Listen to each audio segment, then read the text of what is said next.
We just spent the night at the world's largest truck stop. We pulled in late last night, so we didn't really get a chance to check this place out. But today, our goal is to make ourselves at home here and learn more about how this stop off of I-80 has become the place that it is today. But I should probably get dressed first.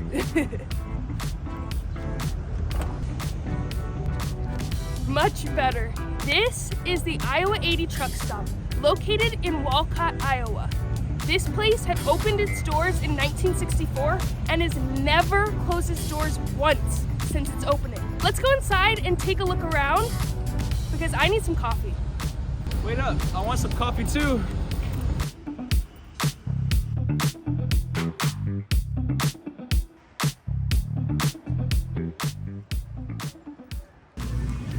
Are we going a small, medium, or large?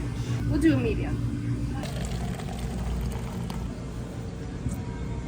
Hot. The coffee has been secured. Now it's time to look around. When you walk right in the doors, you're going to find a gift shop, souvenir area with a lot of zany and wacky things. For example, fish slippers. What the heck? And if fish aren't your style, don't worry, because they also have grass flip-flops. Now talk about grounding. This is how you ground 24/7 right here. Let's see what else we can find. I need this shirt in my life. Should I get it? Which one's Rita? In the middle. These pants are definitely correct. Life is better with a cat. If you come to this truck stop, you are gonna find an abundance of fun things, paraphernalia, different kinds of clothes and items that you never knew you always needed in your life. We'll see if I actually get a shirt, but it's cool to, see the options because there's a lot of cool stuff in here. When you first walk in, it's more of a convenience store, typical convenience store vibes. You have the food court, this area, it's all kind of just one massive room. From across the way, when we were in the convenience store part of it, I saw some toys. Let's go check out these toys over here.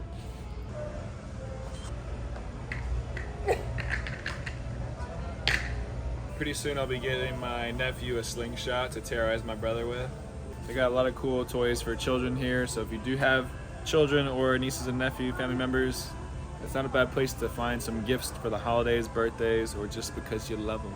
There are plenty of options for places to eat in I-80, including everything that's in the food court.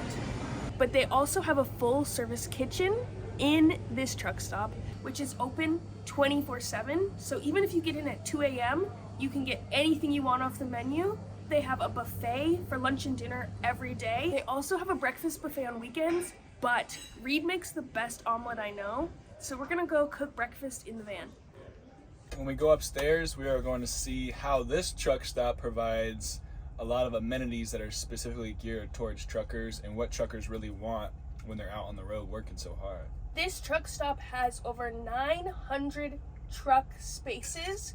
As far as we've seen, a lot of it is filled. It seems like this is a place that truckers gravitate towards because it has so many great amenities for them. If I was a trucker, I would stop here all the time on my route.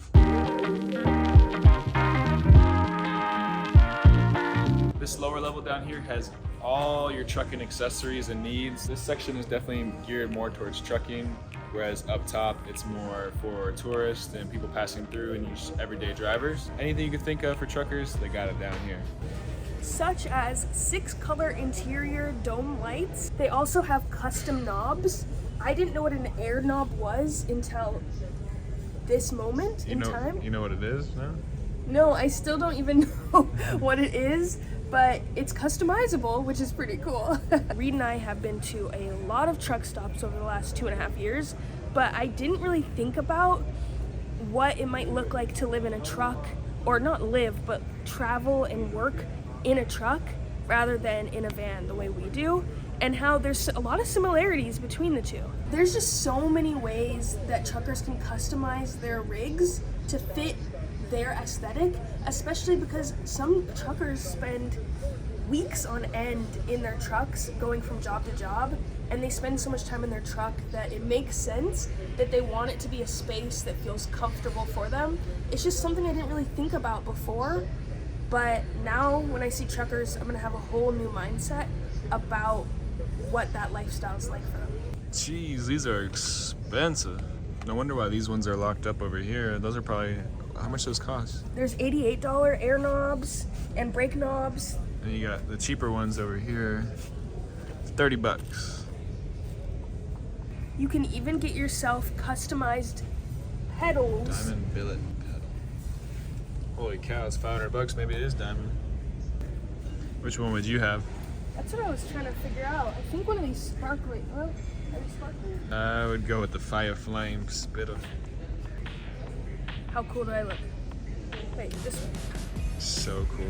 Me. Coming through. This swan, I think this would be my hood ornament. Or I kind of think I'd want a cat. Like a cat hood ornament. Whoa. The view's very different from up here. Oh yeah. Ooh. Oh, this is nice. Even though we don't have a load behind us, I can feel the power of all the tons we're loading around the country. I can see why you want nice pedals now. They're huge and they take up all your floor space right here. Yeah, you want something nice and shiny. I think these are the air valves right here. Is that your best guess? The best guess, those are the air valves. Who knew there were so many gauges and knobs? Manifold PSI, air cleaner, front driver temp, rear driver temp. There's a rear driver? Let's take a look at the back. There's even a bed back here. You can make this place really comfortable. Honestly, having a bed here, I could see you putting up your own lights. There's closet space. There's a fridge right here. There's space to put any of your belongings. I could see you really being able to trick this out using some of the things that we found in here to make this really homey. I'm a big truck driver. In our van, we have a huge windshield and you can't see the hood, and here you have a smaller windshield and the hood goes out for like a whole car length. So it'd definitely be way different driving this high up, but it's a pretty cool vantage point. This baby right here got a lot of horsepower. How much? It's got 10,000 million horsepower. Wow, we were high up. Ooh, this is comfortable. Something I've always loved about our van is that we have a really comfortable bed. I could see you wanting that same thing on long truck driving days when your back is aching and you just want to lay down and just feel like you're on a cloud. This is the kind of mattress you want. Get a body pillow to feel like you have a cuddle buddy. I am looking at all the different fridge options they have here, and they're all just like a smaller version of our fridge in our van. When we decided to get in the van, we dove in so deep into van life and the different things that people get for their vans. And this is a whole new world that's very similar, but has its own idiosyncrasies that makes it really special. And when we see these photos on the walls that show different families and how trucking has been in different families for generations, it reminds me that it's a lifestyle. It's not just a job. I hope that makes sense. There's some things upstairs that you would absolutely not expect to be at a truck stop. They have a dentist here. Walk-ins are welcome. They also have a chiropractor. And they have showers that I believe are $16. They have a ministry, and they have an entire laundry room.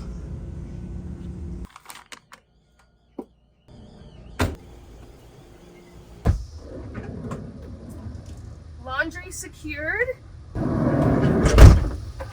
Now that our laundry's done, let's go over to the museum and check out what the Trucky Museum has to offer. 18 cents per gallon. I wish this was still the case so badly. We tend to think electric trucks are something new, but this Walker electric truck was built in 1906 and could go for 50 miles without a new charge, and it was used as a dairy truck in Chicago. It was William Morrison of Des Moines, Iowa, who created the first successful electric car built in the United States in 1891. There's easily over 100 vintage trucks in here, ranging from the 1800s to early 1900s, dairy trucks to huge loaders to big mobile home movers. Any truck that was designed for any purpose, this museum has got it, and it's really cool and fascinating to read about and to see the history of trucking in the US. This is the hood ornament we were talking about. Reed would definitely have one of these bulldogs. Let me set the scene for you. January 1988, Martin Carver jumped into this bad boy, the Bandig Bandit, and he set the land world record for trucks going at 150 miles per hour at the Bonneville Salt Flats in Utah. They were testing the tires because they slicked them down and have zero tread in order to maximize speed. And it worked. 150 miles per hour. Pretty crazy.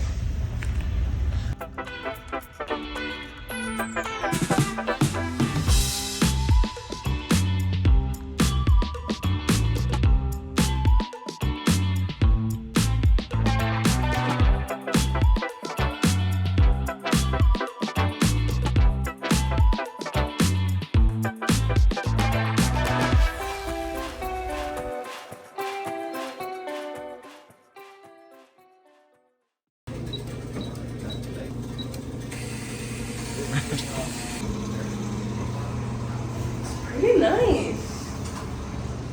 I like the stone here. It's very spacious. How's the pressure? Got a fan. Like that. We went to the gift center and he bought us a shower. It was $16. This is actually our very first truck stop shower ever. You get your very own towels and they're nice and warm still. And they give you some soap. You have a toilet. Not bad. See on the flippy flop. Ta-da!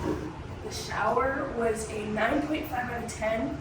The only reason I'm not ranking it a 10 out of 10 was because of the price, but that's probably because I am used to showers at Planet Fitness where we pay $20 for an entire month of showers and working out as well. But this was a great experience. They really try to make sure it's a really clean environment and that you feel good. And they even give you a mint afterward.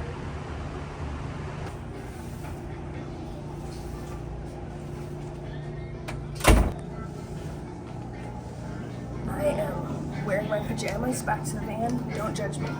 I just don't want to change again. Let's go check out the movie theater.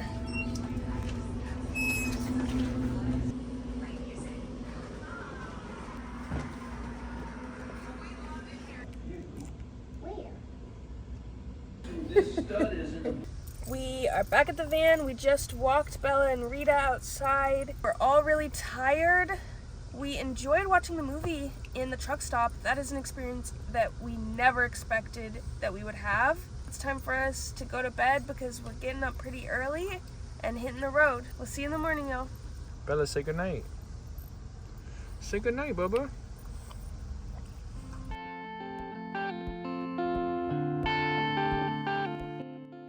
Our time at the world's largest truck stop has come to an end. We have officially spent 36 hours here. It's been a blast. I hope you learned something about this place. If you're in the neighborhood, come check it out. It's amazing. We'll catch you out there. Bye.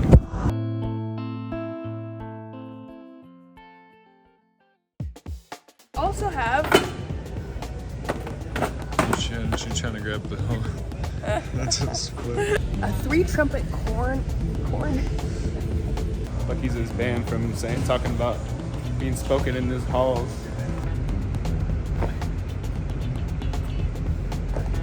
What is this even? All right, Denise, I got you a new mode of transportation here. Am I a witch now or what? These truckers are a friendly bunch. Mind if I hitch a ride? Let's go.